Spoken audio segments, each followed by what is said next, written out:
នេះយើងមកមើលទៀតថាចូលអីខ្លះនិយាយទៅមកអត់អស់ទេអីវ៉ាន់ខ្លះទៀតមកកន្លែងតែយកមកបានតែមួយកេះទេហើយនៅកេះផ្សេងទៀតអត់ដឹងថៃអត់មកអត់គ្រប់អត់ចូលគ្នាឥឡូវនេះយើងចូលសាប៊ូកក់សក់ហើយនឹងមានសាប៊ូកក់សក់របស់ខ្មែរទៀតនេះកបកាម៉ាលី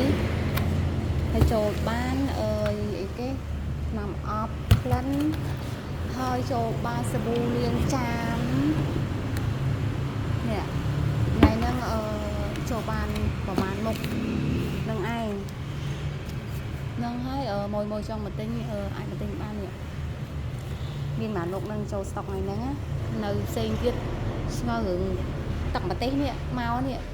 ហើយបាត់បកេះនៅណាអីបានខ្ញុំមកសៅស្រួយអត់ទៅឃើញមកទិញភ័យជាមួយគ្នាប៉ុន្តែវាមកបានតានេះហើយវាបាត់មកសៅស្រួយខ្ញុំវាមិនដឹងទៅណា